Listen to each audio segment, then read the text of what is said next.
are so over. Now I hate you, you smug bastard. Leave me alone.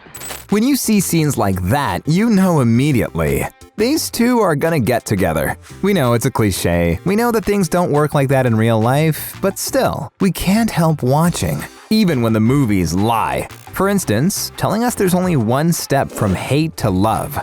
Don't talk to me. Don't look at me. I hate you and I never want to see you again.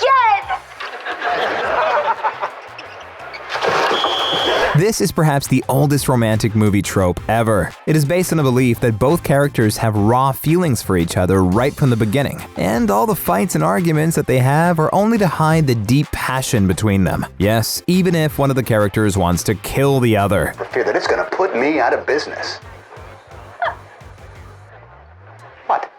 Now, that's not to say that this never happens in real life, but if you really hate somebody, you probably won't end up dating them, right? And why on earth do people consider screaming and insulting each other to be true passion? Anyway, the from hate to love trope does work in movies. It's emotional, funny, and spectacular. Write a script about haters turning into lovers, pick two charismatic actors with great chemistry, and voila! Would you please shut up? Would you please shut up? But there was a movie that kind of turned the hate to love cliche upside down. Remember 500 Days of Summer? Tom falls in love with a girl named Summer. I'm in love with Summer. I love her smile. I love her hair. I love her knees. I love this heart-shaped birthmark she has on her neck. But when Summer doesn't love Tom back, he starts to change his mind about her. I hate Summer. I hate her crooked teeth. I hate her 1960s haircut. I hate her knobby knees. Tom even hates the song that reminds him of Summer. I hate this song! The movie follows the journey of Tom falling deeply in love with Summer, dreaming that they will live happily ever after, to hating her and then finally to accepting that it is over. By the end of 500 Days of Summer, the hero forgets about Zooey Deschanel's character and moves on. And the only one who can't stop loving the charming Deschanel is you, the viewer. This movie changed the typical romantic film formula, showing that a love story doesn't necessarily need to follow the typical trope. If the same elements are there, it can still succeed. Though there's even a bigger lie than turning haters into lovers, the one about changing the bad boy. You've seen tons of movies and series where a good girl meets a bad boy, falls in love with him, and by the end of the film, she's turned him into a good guy. Yes, in the kissing booth, Elle taught Noah that punching people is bad. In One Tree Hill, Haley tutored Nathan, and in exchange, he promised to stop bullying Lucas. And in the legendary Groundhog Day, Bill Murray stops being an asshole because that's the only way he can end his repetitive hell and be together with Andie MacDowell. This might be dramatic and satisfying on screen, but in real life, things don't work like that. A bad guy usually stays bad forever, cause, you know, that's what makes him bad. By the way, this trope doesn't just work for guys. There are movies about a good boy changing a bad girl too. Remember 13 Going on 30? Jennifer Garner's character finds herself all grown up just like she wished on her 13th b-day. And the saddest thing about her adult life is that she and her old-time bestie aren't friends anymore. I started to sing my birthday song to you, and then you picked up and threw at me with impressive force. I might add the dream house that I spent 3 weeks building for you. And then you just stopped being my friend and never spoke to me again after that ever. But of course, this trope is used more often with a girl changing a bad boy. This lie works because of the misguided illusion that the right girl can save that poor fellow, who isn't all that bad deep inside. He's just confused and needs help. Isn't it so satisfying to believe in this myth? Here's a lie that makes much less sense, but viewers still find it romantic. We call it stalking behavior is charming. To explain what this means, it's easier to see an example from The Notebook. Oh my God! I'm not kidding! No, stop it! What are you doing? Oh, wait, grab the ball. I'm gonna ask you one more time. Will you?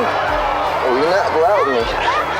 How is this romantic? Noah never met Allie in person, yet he sees her on a Ferris wheel with another guy and he decides then and there that he has to win her heart? Like, seriously, that's called abusive behavior and stalking. And neither of those things is romantic. They are crimes. But for some reason, stalking your crush became a popular trope in many romantic movies. Like here in You've Got Mail, when Tom Hanks' character visits Meg Ryan and she clearly says she doesn't want to see him. I would really appreciate it if you would just go away. Or in the Twilight saga, when Edward breaks into Bella's room to watch her sleeping. How did you get in here? The window? Do you do that a lot? Just the past couple of months. What? We don't think that such a gesture would be appreciated in real life. Do you? The stalking trope is present in so many famous movies, and not only romantic ones. Like, take Quentin Tarantino's Inglourious Basterds, for example. A German sniper, Friedrich Zoller, kept stalking Shosanna. He saw that she didn't like him, he knew he was being clingy, but still, he kept pushing to be with her. Je suis désolée, Frédéric. Donc, je me suis dit que j'allais monter et faire ce que je fais le mieux. Vous embêter. And the reason why we're mentioning this scene is because it is an honest and terrifying example of how stalking can end up in real life. Non, vous ne pouvez pas rester ici. Maintenant, allez-vous-en. Frédéric, vous m'avez fait mal. Ma foi.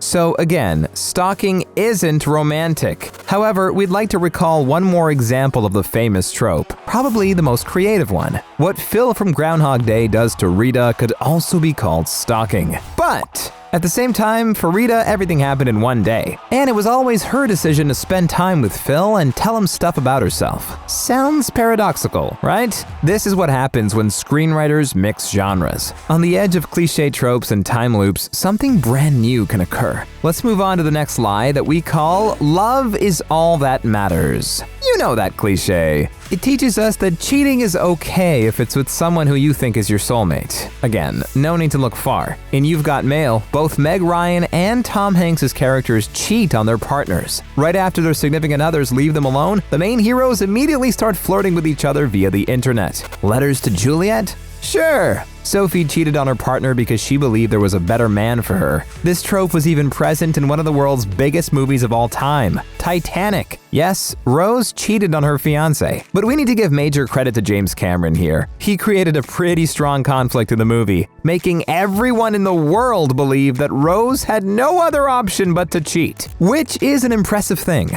the magic of romantic movies. The lie that we call "love is all that matters" isn't only just about justifying cheating. It's also about giving up fantastic life opportunities for love. If you're a Friends fan, then you probably immediately recall the final twist of the series. Oh my God! Did she get off the plane? Did she get off the plane? I got off the plane. Of course, such twists look spectacular and are super touching, but at the same time, we have a question. Do you see those things happen often in real life? Not really. In real life, a person won't fly to London to tell a man that she loves him an hour before his wedding to another woman, because there's no way love can excuse everything. But there's one musical that changed the rules of the game once and for all. Yes, we're talking about La La Land. Why can't you? Come to Boise? Yeah. Because I have to rehearse. Yeah, but can't you rehearse anywhere? Anywhere you are? The movie creators had all the elements of a successful romantic film. A-list actors, incredible sets, beautiful music, a dreamy story, and then they brutally smashed viewers' expectations. Yes, there's no happy ending. But at the same time, La La Land is a hugely successful film. And that leads us to the final romantic lie, which is called "They Lived Happily Ever After." The central idea of every rom-com is that the most important thing in life is love, and the main characters can only be happy if they find that love. At the same time, nobody really cares about what happens after that. The characters we wanted to be a couple are finally together. Fun! I don't think you need any examples of one of the biggest lies in the history of rom-coms. I'm sure you can recall dozens instantly.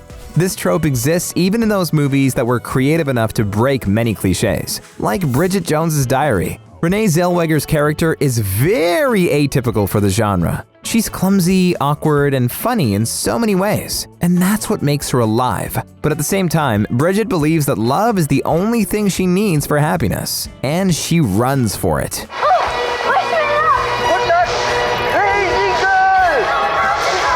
It's truly satisfying to see her finally getting together with Colin Firth, and that's what makes this lie work. So who cares if in real life there's no such thing as living happily ever after? We know that staying in love forever isn't easy, and rom-coms invented this formula to give everybody the hope of being happy one day. We don't want to dash that hope, folks. We want to wish you love and to be loved instead. If you enjoyed this video, check out these ones as well. Thanks for watching, and take care, folks.